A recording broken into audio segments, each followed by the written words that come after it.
5 cara untuk turunkan tekanan darah tanpa makan ubat. Siapa yang ada hypertension boleh take note. Nombor 1, kurangkan garam. Yang selalu ambil proses food, sos tomato, sos cili, kicap, ramen, ikan masin, benda-benda tu boleh naikkan tekanan darah.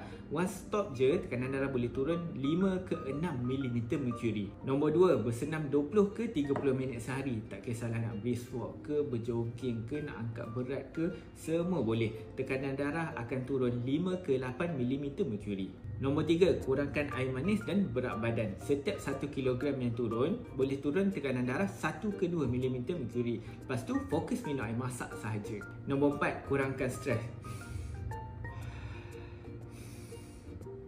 Bila kita nampak orang yang kita tak suka, dah.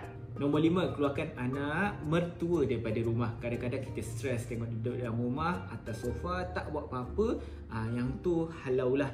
Tak pun, kalau dia bagi benda ni, insyaAllah tekanan darah boleh turun 10, 20, 30 mm mercury ataupun 2 kali ganda. Jadi, eloklah tekanan darahnya, tak ada hypertension dah. Okey?